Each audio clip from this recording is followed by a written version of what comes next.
Hello friends, எல்லோரும் எப்படி இருக்கீங்க? Good morning, happy morning. இன்றைக்கி நம்ம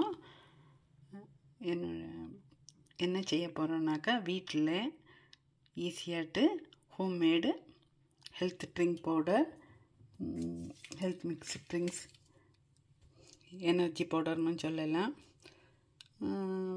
வீட்டு முறையில் செய்யக்கூடிய ஹார்லிக்ஸ்ன்னு வச்சுக்கலாம். நீங்கள் செஞ்சு பார்த்து அது டேஸ்ட் எப்படின்னு பார்த்துட்டு ஷேர் பண்ணி சப்ஸ்கிரைப் பண்ணுங்கள். Have a good day to all. நல்ல பிராண்டட் கோதுமை மாவு, நல்ல சுத்தமான கோதுமை மாவு, நல்ல பிராண்டாக பார்த்து வாங்கிக்கோங்க. 1/2 கப்பு அடுப்பை மிதமாக வச்சு அதை நல்லா ரோஸ்ட் பண்ணிக்கணும். சின்ன தீயில் வச்சு ரோஸ்ட் பண்ணி வாசனை வரணும். இதில் ரொம்ப கருத்து போகக்கூடாது. இப்போ லேசாக கலர் மாறியாச்சு. 5 to 7 நிமிஷம் மிதமான தீயில் வறுக்கணும். பச்சை மாவை கலக்கி குடிக்க முடியாது. அதனால தான் இது நல்லா வேக விடணும். நல்ல ஸ்மெல் வந்துடும். இந்த மாதிரி அப்படி ஒட்டாமல் வரும். அங்கே மாவு பார்த்தாலே தெரியும். ஆனால் கலர் ப்ரௌன் ஆகிடக்கூடாது. எடுத்துருவோம். இதுலேருந்து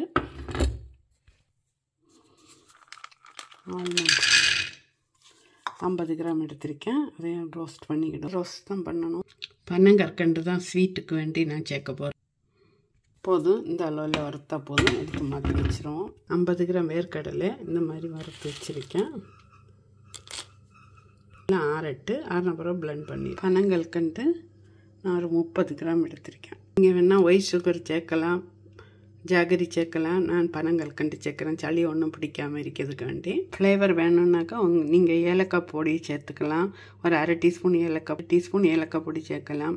வெண்ணிலா ஃப்ளேவர் வேணும்னாக்கா 1/2 டீஸ்பூன் வெண்ணிலா, நம்ம கேக்குக்கெல்லாம் செய்வோம்ல அந்த வெண்ணிலா பவுட்ரு சேர்க்கலாம். இதெல்லாம் சேர்க்காமல் சாதாரணமாக இருக்கிறது தான் ரொம்ப ஹெல்த்தி. மிக்சியில் அப்படி போடாமல் இது மாதிரி பனங்கற்கண்டை கொஞ்சம் உடச்சிட்டு போடுங்க. இல்லாட்டா மிக்சி பிளேடு உடஞ்சிரும். இந்த மாதிரி பொடிச்சாச்சு. வெயிட் கெயின் ஆகணும்னு நினைக்கிறவங்களுக்கும் இது நல்ல ஒரு ஹெல்த் ட்ரிங்க். அப்புறம் டயபெட்டிக் ஃப்ரெண்ட்லி ஹெல்த் ட்ரிங்க். இது செஞ்சு பாருங்கள், ஷேர் பண்ணுங்கள். இது எல்லாருக்கும் பிடிக்கும். எல்லா இடம் கிடைக்கக்கூடிய பொருள் தான். ஈஸியாக வீட்டிலே செஞ்சு அசத்தலாம். மிக்சி ஜாரில் நம்ம வறுத்து ஆறினா ஆல்மண்ட் போட்டு இது மாதிரி பொடிச்சாச்சு. அடுத்தது வறுத்து வச்சா 50 கிராம் பீனட். அது 60 கிராம் ஆனாலும் ஒன்றும் இல்லை. பிடிச்சாச்சு. இந்த கோதுமை மாவை மிக்சியில் போடுவோம். மாவு போட்டாச்சு. பொடியெல்லாம் போடுவோம். ஒரு ஓட்டிட்டு வருவோம். பல்ஸ் மோடில் வச்சு தான் போடணும்.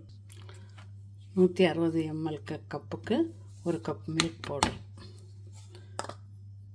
போட்டு ஒரு மிக்ஸ் பண்ணிடுவோம். ஒரு ஓட்டி திறந்து பார்க்கல. நம்ம கையால் மிக்ஸ் ஆகினா சரியாவது. கையில் உள்ள மைச்சர்லாம் பட்டு சீக்கிரம் வீணாயிடும். இப்போ அந்த பிடிச்சி வச்சுருக்கேன் பனங்கற்கண்டையும் போட்டுருவோம். போட்டு இன்னும் ஒரு தடவை பல்ஸ் மோட்டில் திறந்து பார்க்கலாம். கொஞ்சம் மிக்ஸ் பண்ணிடலாம்.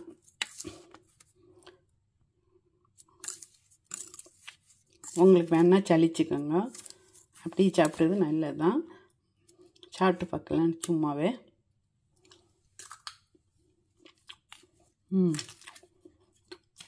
நீங்கள் கிச்சனில் வச்சிங்கன்னா பிள்ளைகள் சும்மாவே எடுத்து சாப்பிட்ருவாங்க.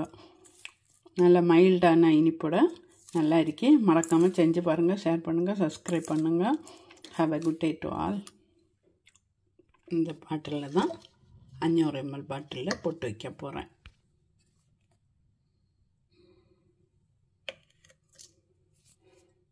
இந்த பாட்டிலுக்கு எனக்கு ஒரு பாட்டில் ஃபுல்லாக கிடச்சிருக்கேன். நீங்கள் இப்படி உங்களுக்கு தீர செஞ்சு வச்சுக்கலாம்.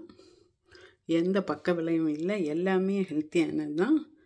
நம்மளே நம்ம கண்ணு முன்னாடி செஞ்சது தான். எந்த பொருளும் வீணான பொருளும் நம்ம சேர்க்கல.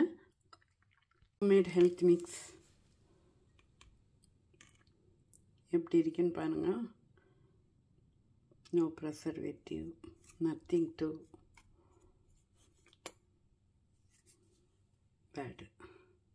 ஏச்சு நம்ம ஹார்லிக்ஸ் மிக்ஸ்ன்னு இருக்குது. எடுக்கும் ஹோம்மேடு. 1 ஸ்பூன் ஃபுல்லாக எடுத்திருக்கேன். பாலில் போட்டாச்சு.